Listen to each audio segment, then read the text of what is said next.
सतयुग का भारत में पदार्पण होगा, सतयुग आएगा, संदेह आएगा। आप आज न माने, जब आ जाएगा तब मान लेना। सतयुग, सब जोगी, सब विज्ञानी, सब स्वस्थ, सब सुंदर, सब भव्य, सब है निरोगी, सब प्रेमी, परस्पर नर नारी, सब गुणी, सब कृतज्ञ, कृतार्थ रूप। ये वर्णन हमारी धर्म पुस्तकों में बताया गया। वही सतयुग का रूप ये कलयुग में स्थापित होगा। कलयुग खत्म नहीं होगा। कलयुग में सतयुग लगेगा, बहुत हजार बरस तक लगा रहेगा। और आप धीरे धीरे धीरे धीरे धीरे धीरे देखते चले जाएंगे। देखते देखते आपके सबके मन, सबकी बुद्धि, सबकी आंखें, सबके कान, सबकी वाणी, सबका आव, सबका भाव धीरे धीरे धीरे धीरे बदल जाएगा। सब एक मोहब्बत, एक प्यार की उस तालाब में, उस समुद्र में आ जाएंगे सबके सब। और वो आनंद जो लेना चाहिए वो नर नारी बच्चे बच्चे। मेहनत हमको भी करनी, आपको भी, लेकिन जितनी मेहनत 75 के पहले थी उतनी मेहनत अब नहीं है। और अब मेहनत आगे उतनी नहीं रहेगी। ये मेहनत धीरे धीरे धीरे धीरे बिल्कुल कम हो जाएगी, साधारण बन जाएगी। फिर अंत में जब समय आएगा तो बिल्कुल निमित्त मात्र हो जाएगी। 33 करोड़ देवताओं को तो अहमदाबाद में प्रसन्न कर लिया, जो चारों तरफ अपने विमानों पर चढ़कर चारों दिशाओं में पहरा दे रहे हैं।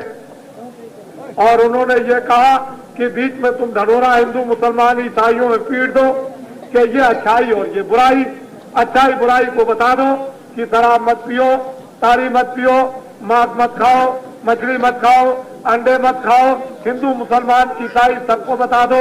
और जब ये न माने तो मुझको बता देना कि इन्होंने नहीं माना। उसके बाद मैं देख लूंगा। तो उसके बाद तो वो देखेंगे, मैं पैगाम तो सुना दूं। वो तो हमारे देवता देखेंगे। वो तो उन्होंने कहा है कि तुम्हारा काम सुनाने का। जब न माने तो मुझे बता देना, तो मैं उन फरिश्तों को बता दूंगा, उन देवताओं को। फिर आप जाने और वो जाने। अभी तो हम आप जाने, मना रहा हूं, बता रहा हूं, समझा रहा हूं। तो ये है देवता, सही है, देवता है, सत्य है, देवता होते हैं। लेकिन दिखाई कब देते हैं? जब दिव्य ज्ञान चक्षु शिव नेत्र तुम्हारा खुल जाए उस रूह का, उस जीवात्मा का, तब दिखाई देंगे। लेकिन बाहर की, जिस्म की और शरीर की दो आंखों से देवता दिखाई नहीं देते। उनको यदि देखना चाहते हैं तो आपको अंदर में जाना पड़ेगा। अंदर में बड़े बड़े आकाश है और वहां देखो देवी देवताओं का क्या रहस्य और क्या लीला क्षण क्षण पर वहां पर होती रहती है। उसको देखकर तुम कितने प्रसन्न और कितने खुश होगे कि बाग बाग पर गदगद हो जाओगे। ऐसी लीला देवताओं की हो रही है, लेकिन आपको नहीं दिखाई देता। तो यह है कि ये कार्य हो रहा। आप लोग सब काफी विद्वान बाती सब सम्मान के साथ आए, बैठे विराजे, उठे सुने समझे, उसमें भाग ले, कहीं बैठ जाए, उसका आनंद लेना चाहिए। हम लोगों को तो आनंद लेना है। वेद मंत्रों को सुने, उच्चारण को सुने, उसमें भाव ले आए। समझ में आ जाए तो बैठा ले, नहीं में समझ में आ जाए तो जो कुछ भी आपका भाव हो उसका तो प्रदर्शन होना ही चाहिए। तो ये महान कार्य है देश में। और ये ऐसे कार्य भारत में जब होते हैं तभी परिवर्तन भारत में होता है। जब तक ऐसे कार्य निरपक्ष और निर्लोभ और सात्विक नहीं होते हैं तब तक देश में परिवर्तन नहीं। तो परिवर्तन के लिए ये सब कार्य हो रहे हैं।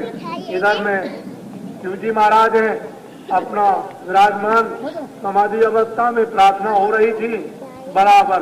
और इधर उनको शांत करने के लिए विष्णु भगवान है।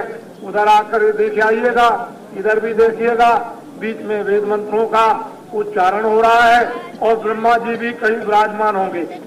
लेकिन अगर उनकी हम तस्वीर बना दें तो आपको बुरा लगेगा। वो तो गुप्त रहते, उनकी पूजा का निर्देश नहीं है। क्योंकि आद्या महाशक्ति ने उनको शराप दे दिया है कि तुम्हारी जगत में कोई पूजा नहीं करेगा, ब्रह्मा और विष्णु शिव की और विष्णु की पूजा होगी, ब्रह्मा की नहीं होगी। हमने उनको गुप्त करके बैठा दिया है, वो हमको मालूम है कि कहाँ बैठे हुए हैं, लेकिन दो को सामने बैठा दिया है। वैसे तुम्हारी निगाहों में तो कुछ और होगा, लेकिन मेरी निगाहों में तो बिल्कुल सही है। मेरी निगाहों में तो बिल्कुल सही है। मैं बाहर की निगाहों से नहीं देखता हूँ, तुम बाहर की निगाहों से देखते हो, इसलिए तुमको झूठ दिखाई देता है और हमको सत्य दिखाई देता है। और ये जो भक्तजन आए हुए, इनसे हमने कल पूछा था कि जो कुछ भी है आपके रहने का, बैठने का, इतना बड़ा ये कार्यक्रम विधिवत प्रारंभ भी हो गया है, तो अब कोई जरूरत तो आपको कोई इंतजाम की नहीं रही, तो मुझे छुट्टी दे दीजिए, मैं चला जाऊं।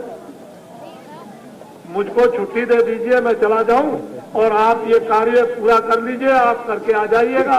वो देखिए, उधर देखिए, मैं चला जाऊं, तो देखिए आप मेरा हाथ देखिए उधर में। आप अगर मैं चला जाऊं तो तुम रहोगे? तो आप ये बताओ कि मोहब्बत और प्यार किससे?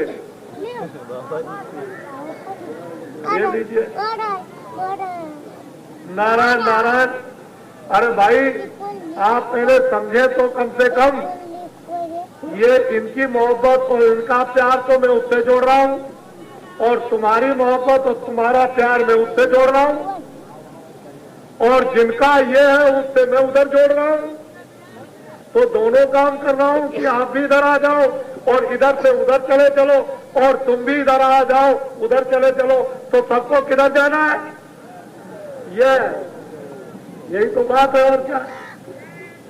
बात तो अपनी जगह पर है, लेकिन